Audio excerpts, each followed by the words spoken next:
የቃል ኪዳኑ ቅዱስ ምድር የቃል ኪዳኑ ስፍራ ደብረ ሊባኖስ ገዳም የጻድቁ የአባታችን የአቡነ ተክለ ሃይማኖት የቃል ኪዳን ስፍራ ደብረ ሊባኖስ ገዳም።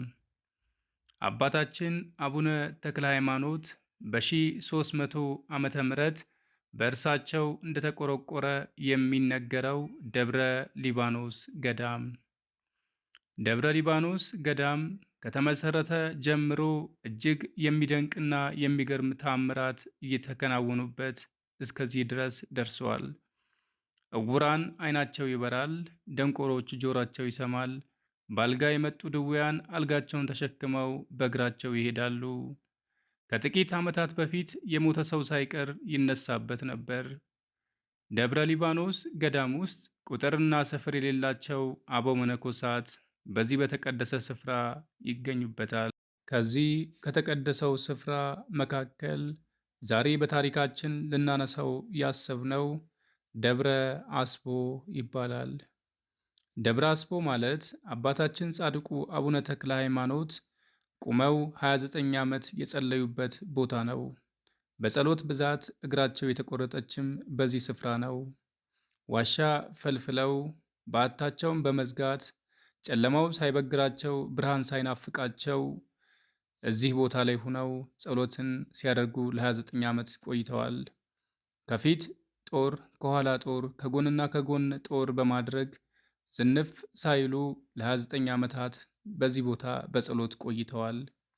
ደብረ አስቦ የስሙ ትርጓሜ ደብረ አስቦ ማለት አሰበ ጸሎት፣ አሰበ ጾም፣ አሰበ ቀዊም፣ አሰበ ስግደት ማለት ነው።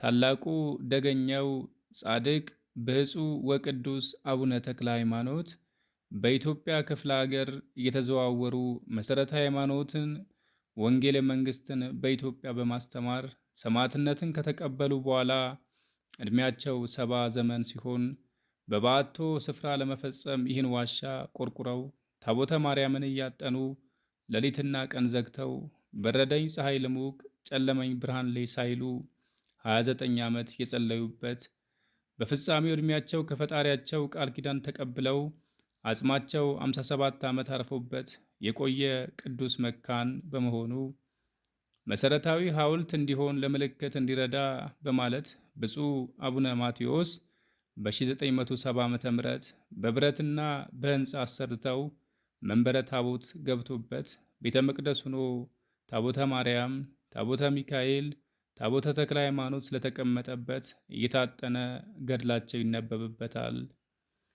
ምዕመናንም በውስጡ ከሚፈሰው ፈዋሽ ጠበል እየጠጡ ከበሽታቸው ይፈወሱበታል። ጥንታዊውና መሠረታዊው የአቡነ ተክለ ሃይማኖት ገዳም ይህ ዋሻ ሲሆን ከዚህ ዓለም በአጸደ ሥጋ ከተለዩ በኋላ በንጉሥ ሰይፍ አርድ በእጨጌው በአባ ሕዝቅያስ አሁን ቤተ ክርስቲያኑ ካለበት ስፍራ ትልቅ ቤተ መቅደስ ተሰርቶ ታቦተ ማርያምና አፍሮ አይገባ የሚባለው መስቀላቸው ከአጽማቸው ጋር ከተዘዋወረ በኋላ መናንያኑ ልጆቻቸው ለመኖሪያ የሚሆናቸው ቤት ሰርተው በጸሎትና በማዕድ አንድነት የሆነ ማኅበራዊ ኑሮ አቋቁመው ይኖራሉ። ሕዝቡ የተክለ ሃይማኖትን መንፈሳዊ አባትነት አውቀው በየጊዜው ቦታውን በመጎብኘት እርዳታቸውን ሳይቋረጥ ጻድቁ የተወለዱበትን ታኅሳስ 24 ቀን ያረፉበትን ነሐሴ 24 ቀን አጽማቸው ፈልሶ አሁን ወደሚገኘው ቤተ ክርስቲያን የተዘዋወረበትን ግንቦት 12 ቀን ያከብራሉ። የጻድቁ በረከት በሁላችን አይለየን። ስብሐት ለእግዚአብሔር።